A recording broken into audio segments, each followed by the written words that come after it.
بسم اللہ الرحمن الرحیم۔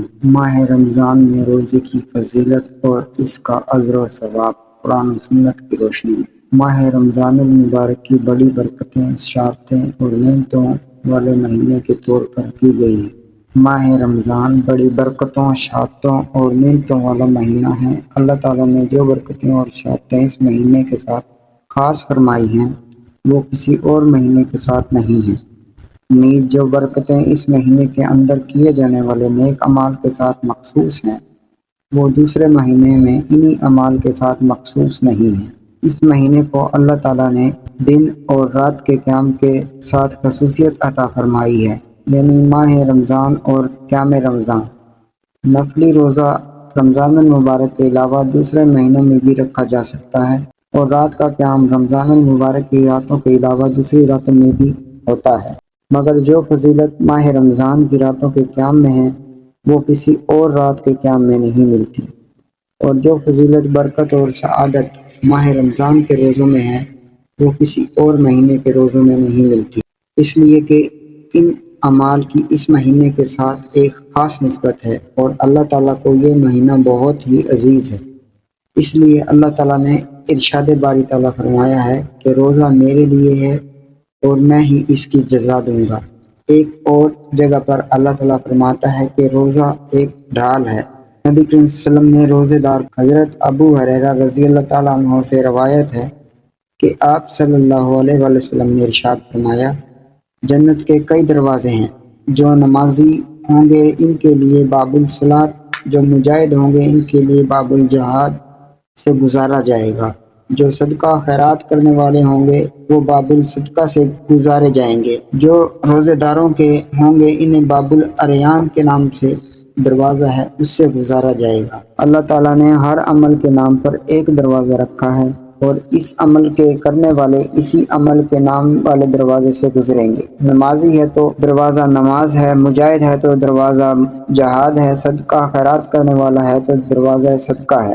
اس اصول پر چاہیے تھا کہ روزے داروں کے لیے باب الصیام ہوتا، جس طرح ہر عمل کا دروازہ فقط اس عمل کے نام پر ہے، مگر روزہ رکھنے والوں کے لیے دار الصیام کے نام سے نہیں، کیونکہ اس لیے یہ لوگ اللہ کے لیے بھوک پیاس برداشت کرتے ہیں، لہذا اللہ نے اس دروازے کے نام کو مختلف کر دیا اور اپنی بارگاہ کی سیرابی کے نام پر باب الاریان بنا دیا، اور ارشاد فرمایا جو روزے دار ہوں گے انہیں باب الاریان سے گزارا جائے گا۔ اگر اس دروازے کا نام باب الصیام ہوتا، یعنی روزے کے نام سے ہی روزہ ہوتا، تو اس دروازے کی قدر و منزلت بھی دوسرے اعمال سے اور ان کے برابر ہوتی۔ یہاں نام عمل کے نام پر نہیں بلکہ عمل کے اجر کے نام پر رکھا گیا ہے، اور اجر کیا ہے؟ دیگر اعمال کے اجر نیکیاں ہیں، کسی نے کوئی نیک عمل کیا تو 100 یا 700 نیکیاں مل جائیں گی، یعنی نیک اجر کی تعداد میں ہے۔ نبی صلی اللہ علیہ وسلم نے ارشاد فرمایا ہر شخص اپنے اعمال کے مطابق اپنے اپنے دروازے سے بلایا جائے گا۔ تو سیدنا صدیق اکبر رضی اللہ تعالیٰ عنہ نے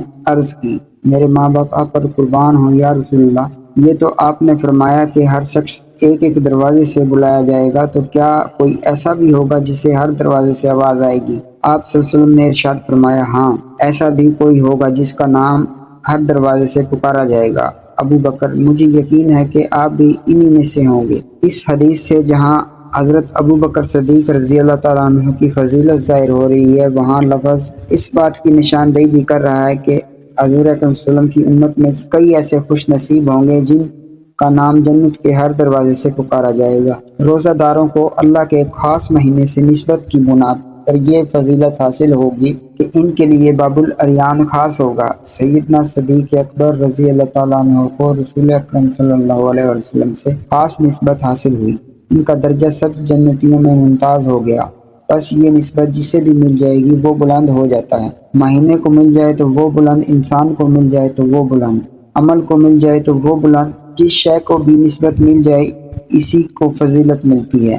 بس ماہ رمضان المبارک کو اللہ تعالیٰ سے نسبت ہے، روزے داروں کو رمضان سے نسبت، بس اس نسبت کی بنا پر اللہ تعالیٰ نے انہیں غیر معمولی درجات عطا فرمائے، بس ان نسبتوں کو حاصل کرنے کے لیے محنت و مجاہدہ کرنا پڑتا ہے۔ اگر ماہ رمضان کے روزے، اس کا قیام اور اس میں استقامت قائم رہے اور اللہ اور اس کے رسول اکرم صلی اللہ علیہ وسلم کی محبت کے حصول کی جانب کوشش نسبت کو محلوظ خاطر رکھ کر کی جائیں تو اللہ تعالیٰ برکتیں اور شہادتیں عطا فرماتا ہے۔ اللہ رب العزت ماہ رمضان کی خصوصی نعمتوں میں سے ہم سب کو مالا مال فرمائے۔ رمضان المبارک میں معمولات نبوی صلی اللہ علیہ وآلہ وسلم۔ رمضان المبارک کے ماہ سعید میں حضور نبی کریم صلی اللہ علیہ وسلم کے معمولات، عبادت، ریاضت میں عام دنوں کی نسبت کافی اضافہ ہو جاتا تھا۔ اس مہینے میں اللہ تعالیٰ کی حیثیت اور محبت اپنے عروج پر ہوتی۔ اس شوق اور محبت میں آپ صلی اللہ علیہ وسلم راتوں کے قیام کو بھی بڑھا دیتے۔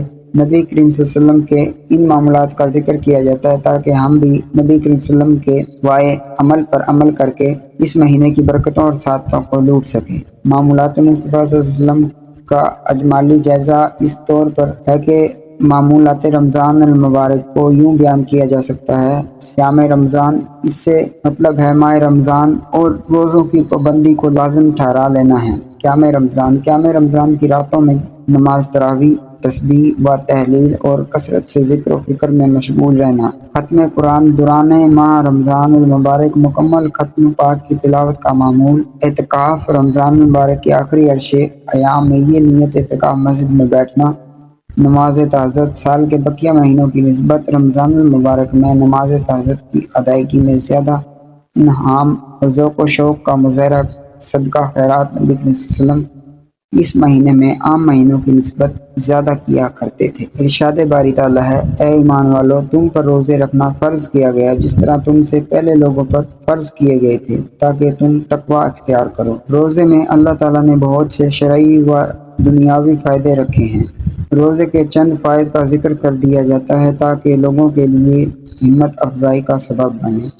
روزے کا اجر و ثواب اللہ تعالیٰ نے غیر محدود رکھا ہے۔ ارشاد باری تعالیٰ ہے: اللہ تعالیٰ نے فرمایا، ابن آدم کا ہر عمل اس کے لیے ہے سوائے روزے کہ وہ صرف میرے لیے ہے اور میں ہی اس کی جزا دوں گا، اور روزہ ایک ڈھال ہے۔ بس تم میں سے کسی کا روزے کا دن ہو تو وہ فحش بات نہ کرے، نہ شور و غل مچائے۔ اگر کوئی اسے گالی دے یا لڑائی کرے تو کہہ دے میں روزے دار ہوں، یعنی روزہ میرے اور میرے بندے کے درمیان ایک سر ہے، لہٰذا اس کا اجر بھی اپنے حساب سے دوں گا جس کا کوئی شمار نہ ہوگا۔ اور یہ بھی بیان کیا گیا کہ دوسرے اعمال کا اجر تو قیامت کے دن کوئی دوسرا لے سکتا ہے، البتہ روزے کا اجر کسی بھی صاحب کو نہ ملے گا۔ روزہ جہنم کی آگ سے بچانے کا بہترین ذریعہ ہے۔